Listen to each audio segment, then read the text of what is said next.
What are you doing here? We're closed. You know better than come to a place like this.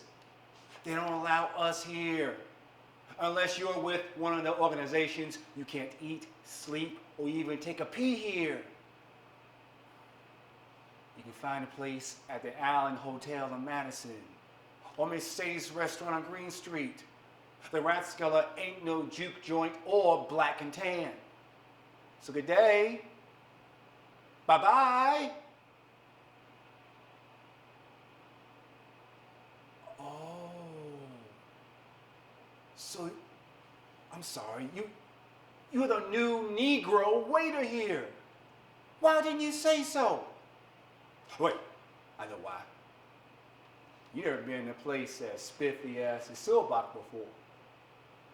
Well, drop a chair and rest yourself for a minute and listen to this. Welcome to the Rathskeller. You'll find that we offer the best beer garden experience in the entire region. All of this room is made out of beautiful German rookwood pottery. What can I get for you? Would you like to try our Haas cocktail in Seelbach? It's made from a special recipe that we discovered by accident during the Great War.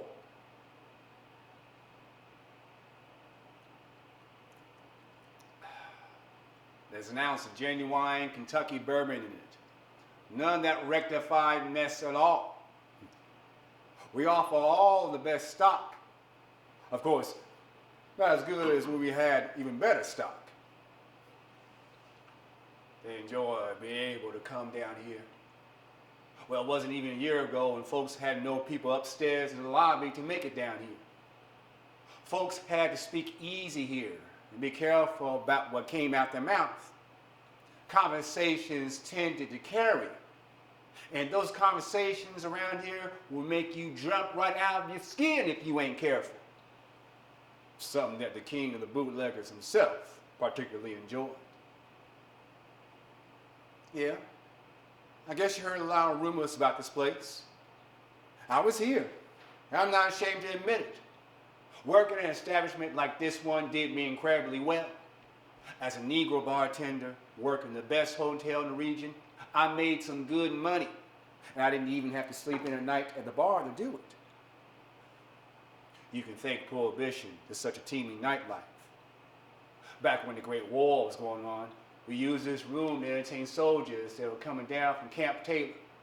But with ratification of the 18th Amendment, then the passing of the Volstead Act to enforce it, there was Prohibition. And we were forced to close this place up. Now officially, I moved on to some of the other needs of the hotel. I consider myself incredibly lucky to have kept the job. Many smaller operators were forced to find work elsewhere. Nevertheless, my friends were able to make money by opening up their own establishments and making connections with outfits in Chicago and Cincinnati. But in this hotel, we had a more refined way of getting people what they wanted. Upstairs, we'd host the most elaborate parties, providing the latest entertainment. But guests didn't realize what went on beneath the surface.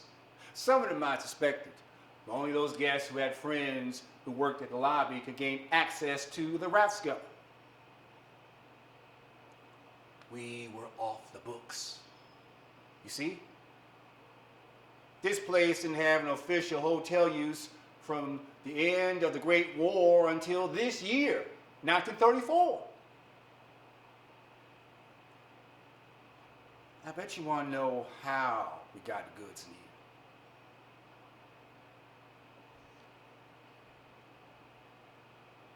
Back there's a kitchen, which connects to a system of tunnels that are sometimes used by postboys to deliver mail in the winter. Right over there, that's our secret speakeasy door. I took a lot of pride in being able to offer the best to my patrons. One of the best local distilleries, T.L. Weller, A. Philip Stitzel, Brown Foreman. Of course, the variety wasn't as good back then, but by experimenting with different mixtures, we found that we can make a flavorful selection of drinks, including our Seelbach.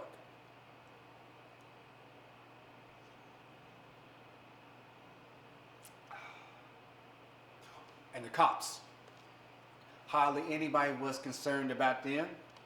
Sure, some of them had suspected that we had used the tunnels, but they were never blocked. And the few cops that did figure out what went on could be paid to keep quiet, so long as they kept a low profile. Back during the early years of Prohibition, stocks of whiskey were in great supply, but as the 20s progressed, stocks could become limited, especially as warehouses were forced to consolidate the stocks to stay in business. Not many people who came down here for a late night shot might even realize how much of our stock was courtesy of the bootleg king himself. Now, you might have heard of George Remus of Cincinnati. Fellow always referred to himself in the third person. Remus would like his check, please. Remus says for you to take this plate back. It got confusing after a while. I guess he was trying to sound regal or something. And I explain how he got his own nickname, King of the Bootleggers. Remus would come down here from time to time, and during those times, I learned more about his story. Originally, he was a defense attorney from Chicago. I guess he saw that cash money that his clients were paying for their cases, so he wanted to get in on the action. Remus looked over all the details of the Volstead Act, down to the P and the Q, and he found a loophole. No one shall sell, manufacture, or transport alcohol without first obtaining a permit, except one can purchase and use alcohol for medicinal purposes. You see, a fellow couldn't get his liquor from his bartender or his grocery clerk. He sure as hell could get it from his doctor or pharmacist. Places like Walgreens got big overnight. And Walgreens didn't get that way on account of selling lollipops and milkshakes. So Remus wanted to get in on the action. He moved down to Cincinnati so he can be within close proximity of just about all the legal whiskey in the country. He then opened up his own drug company across the Ohio River in Covington, Kentucky, so that he could sell the liquor to the drugstores. But he made his money by having his own men hijack his warehouses to distribute his liquor as they saw fit. He made so much money that he bought himself and his wife, Imogen, a former secretary of his, a palace in West Cincinnati. And there they'd host the most elaborate parties. New Year's Eve, 1921, they had over 100 guests from New York City to San Francisco. And Remus gave each and every one of them a brand new car. Still, Remus come down here to the Rathskeller from time to time to relax or conduct business. He owned the Rugby Distillery, did you know? Funny thing too, because Remus said that he had been a teetotaler his entire life. Can you believe that? As many times as he came down here for a party, he never once ordered a single ounce of booze. Now, you may be thinking that I'm fibbing about Remus supplying us. Well, there's no mystery to it. Everybody knew what he did and thanked him for his services. Some of the smaller operators tried to cover up what they were doing. But Remus was proud about what he had done and talked to folks about it.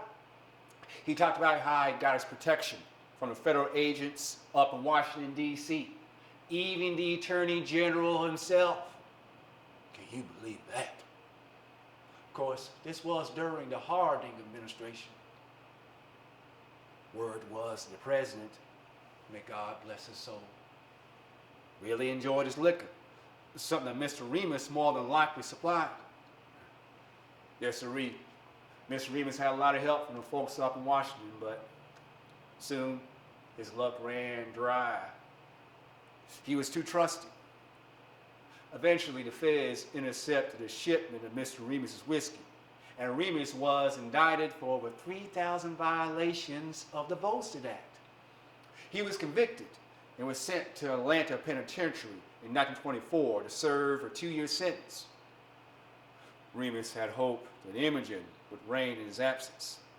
He gave his beloved all of his millions and had hoped to escape with her to Europe once he had served his time. Big mistake. He trusted that little doll of his with all of his money.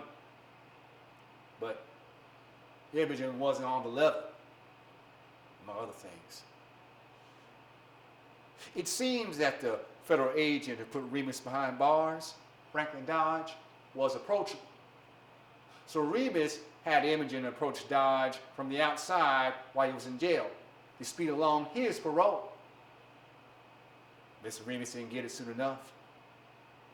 2 days after getting out of prison, Remus found out that Imogen had filed for divorce, bribed 2 times him, and ran off with Dodge. Not only that, they stole all of his assets and sold his shares in the distilleries. I heard that 2 days after getting out of prison, Remus found his entire mansion stripped down to the rookwood tile swimming pool. I heard he fell down on the floor and wept like a little boy. Such a proud and respectable man who would visit this hotel, turn into a miserable wretch. But like they say, misery loves company. And Remus wanted to return to faith. Now, he didn't let on that he was sore about what had happened. He even went through with the divorce. Of course, it's hard for both man and wife to be mad at each other in the divorce court when they each bring their own gangs to the proceedings. But Remus eventually got back at Imogen, and it turned out nasty. He found out where she was staying during the proceedings. Imogen was staying at a hotel with her daughter in Cincinnati. So Remus got his driver to take his limousine down to that hotel to wait for Imogen to leave for court. Imogen boarded a taxi with her daughter. Remus had his driver follow that taxi. That car jumped in front of the taxi lightning quick. Imogen jumped out of the taxi. Remus got out of his car and chased her up a hill. She turned around and pleaded for her life. But Remus instead pulled out a pistol and jammed it right in the gut. Shot her dead, right in front of the little girl. And he had no remorse about it. Said that she who dances down the primrose path must die along the primrose path. Said that killing her gave him the first peace of mind he had had since getting out of prison. And that killing her was what he owed society. Still, as a bootlegger, he was through. He can never get his kingdom back. And I guess that's the lesson of all this prohibition mess. With them trying to outlaw alcohol, there wasn't any use for anybody pretending to be any better or any worse than a run of us. Certainly, they tried to ban alcohol. This is the gospel truth. But folks were still drinking it, still hurting the ones that they loved because of it. Now, I ain't saying that's right. Just human nature. That's all. When I think about it, it's a story as old as time itself. Folks are going to do good or evil, whether the law is there or not.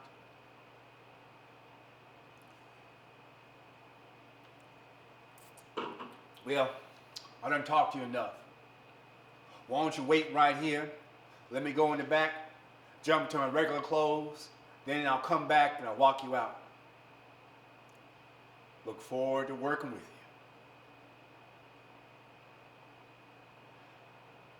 Ladies and gentlemen, I want to thank you for watching this.